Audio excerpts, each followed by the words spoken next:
I'm bookending this sermon with two articles.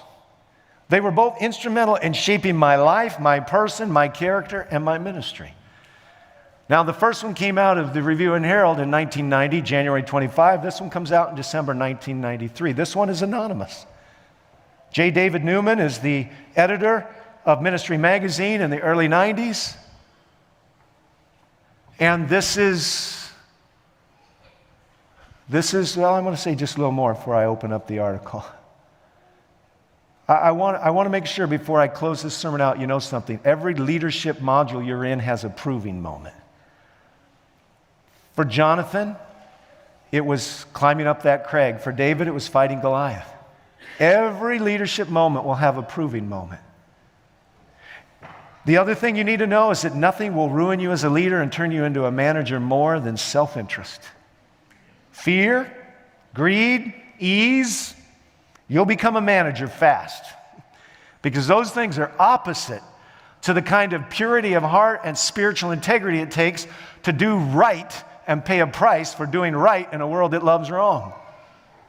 I want you to know that purpose and partnership goes a long ways in giving courage for our schools, our hospitals, and our church. And I want to give you just a little illustration before I'm done, because it's the best one I can give, especially if you're a leader. When I was in academy, I went to Broadview Academy, which doesn't exist anymore. So maybe like the Methodist Church that's been slowly losing ground, you have to admit in some places we've been losing ground. On a Sabbath afternoon, we decided to go for a walk. And across the street to the north of Broadview Academy were two major rail lines. The Burlington Northern Railway ran on those rail lines, and it was not a regular, it wasn't a crossing. They were going so fast and they came so often that they put a bridge over these two lines. One Sabbath afternoon, we got the wise idea to walk out across Elburn Road and go up on the bridge. Not a metal bridge, wooden bridge, and not a tall bridge, just got a nice arc in it. And while we were walking, we heard the low rumble of diesel engines, and we thought to ourselves, there's a train that's coming. And we got the bright idea that we were going to go up on this bridge, and we were going to stand there as the train came through. Now, I've never been in a tornado before. People say it's like a locomotive bearing down on you. And I've never had a real locomotive bear down on me, although I've had a lot of metaphorical ones, or I'll call encounters with people that felt like it. But I want to tell you, there have probably been few days in my life that turned out quite like this one. And I wasn't scathed or wounded by it except psychologically, but I was not prepared. As I got up to the edge of those creosote-soaked timbers that this bridge was made of, and I watched those green train engines, 2, 3, I don't know, lined up in a row with probably 100 black coal cars behind them. And those engines were working hard because those cars were loaded, bringing coal from the west to the east. And you could see the black diesel billowing out. Of course, those diesel engines are powering electric motors that actually move the vehicle.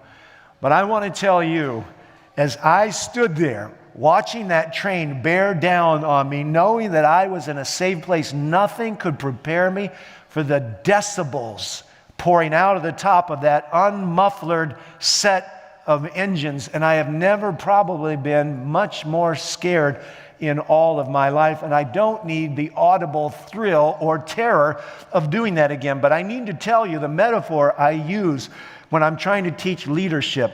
There are 2 tracks, and each of those tracks can carry trains. Off of one of those tracks, there is a siding. You're standing at the switch, leader. That's where you're standing. And what people will do when they don't like you, or they don't like what you've done, or they're just not very mature spiritually, relationally, or any other way, they will get the train fired up, and they'll put as many cars behind it as they can. And instead of talking to you as the station master, they will come at you with fervor and aggressiveness. And you are standing on the tracks by the switch, and you have to make a decision. Is this train going so fast That if I hit the siding button and send it onto the siding so it doesn't plow into the station, that I'll survive, because if it's going too fast, it'll peel over right onto you. So you've got 3 decisions to make. You can run off the tracks and let what happens happen. You can hit the siding, and that train is either going to come onto you because it can't be stopped, it's too sharp of a turn, or you can pray and push the siding button and stand there while those thousands of horsepower, diesel smoke belching out the top, and audible sounds groaning as the wheels creak as they run onto that siding. And you save the guy driving the train, you save the people at the station, and God saves all of you as you go through the adrenaline rush of knowing, I just did the right thing. That's what people do. They're smart. It's like when your kid comes up to you and they know you're going to say no, so they bring a friend with them because you won't say no with their friend present. Oh, it didn't just happen to me, did it? That's life. Now let's talk a little bit about holy oil and fiery swords. When I trained as a pastor, no one taught me how to fight. There's that word. Contend with those who contend with me, Psalm 35. Fight against those who fight against me. As far as I know, not much has been written about it either. It was as though pastors never fought. At the time, this misperception didn't seem strange. All the ministers I had known were the epitome of patience and cooperation. It would have been almost impossible for me to picture an angry, unkind, or vengeful pastor. And by the way, unkind and vengeful should never be part of a pastor repertoire, but there might be some righteous indignation mixed in there. They were saints. And so, unarmed, unprotected, and very vulnerable, I entered the Lord's army. Now you need to realize, I'm 2 years out of seminary as I'm reading this article, Ministry Magazine. Feelings of inadequacy dog my heels, but I believe righteousness would always prevail. Just pray more. No, it doesn't say that, but that's what some people think. Although I wanted desperately to be the Lord's most courageous champion, I doubted that I could ever attain to such a lofty post. And by the way, I don't like conflict. And before I know I'm going to have one, I pray and pray and pray and pray and pray, and sometimes fast. Because I don't want to be in an argument with somebody. I love being loved just like everybody else. And the bigger the church gets and the bigger your circle of influence gets, the bigger the target grows on your back and the less people can like you or they can adore you. But I'll tell you what, I just like to be in a healthy family where if I make a mistake, I can say I'm sorry and I'm still loved. But if I don't make a mistake, the people have enough spiritual good sense, goodwill, and determination to stand by my side and not run away.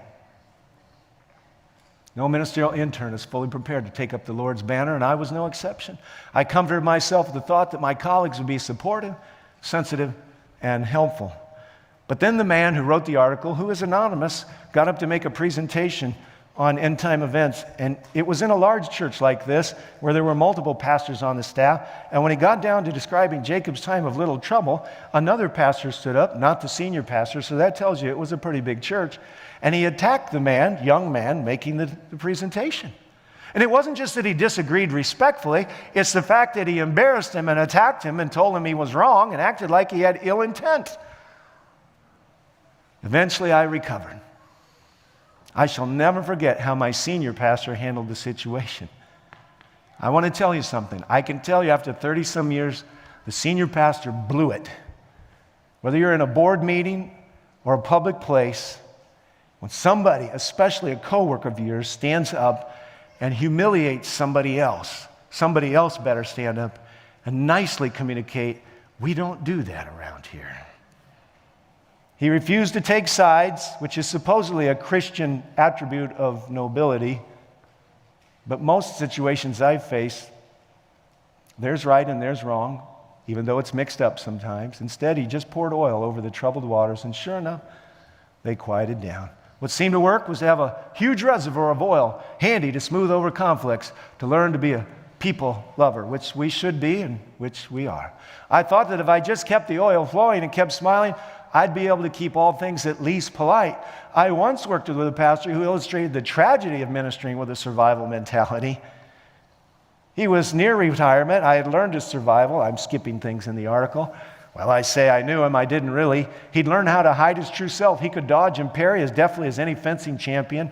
All the while, he was careful studying you to see if you were safe to talk to.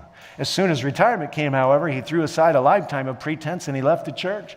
He officially didn't leave. He just left physically and emotionally. The smiles and the politeness could no longer hold back the years of bitterness and loneliness. And I'm going to tell you, I've watched this in marriages. A woman will put up with a immature husband for about 20 years. But I want to tell you, you shouldn't put up with an immature husband for more than 20 minutes. Because if you practice the holy oil version of marriage, eventually you'll do what this man did. And I've dealt with too many women married for 20 years to people that are absolutely immature. And when they're done, I want to tell you, the cup is more than full. And you can talk till you're blue in the face. They're done. Let's go back. He became impaled on his own sword because he never learned how to use it properly. I'm no longer the idealistic young pastor I once was. The years have forced me to see that oil and kindness are not the only traits a minister needs. Not a husband, not a parent, not a boss, not a manager, not a president.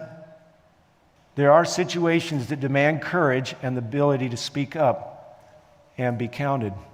The church can ill afford timid ministers. Ellen White's classic statement is just as true for pastors as others. Could we read this together? The greatest want of the world is the want of men. Men who will not be bought or sold. Men who in their inmost souls are true and honest. Men who do not fear to call sin by its right name. Men whose conscience is as true to duty as the needle to the pole. Men who will stand for the right, though the heavens fall.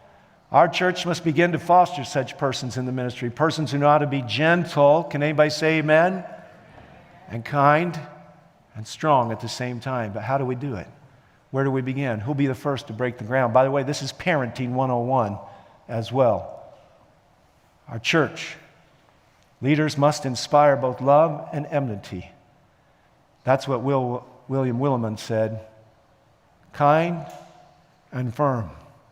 And I just want to leave you with this knowledge. This is who Jesus was. He knew when to draw the sword, and he wasn't a butcher. He was a spiritual friend and surgeon. And that's what put him on a cross. Everybody abandoned him. Some hated him. He inspired both love and enmity, but never indifference.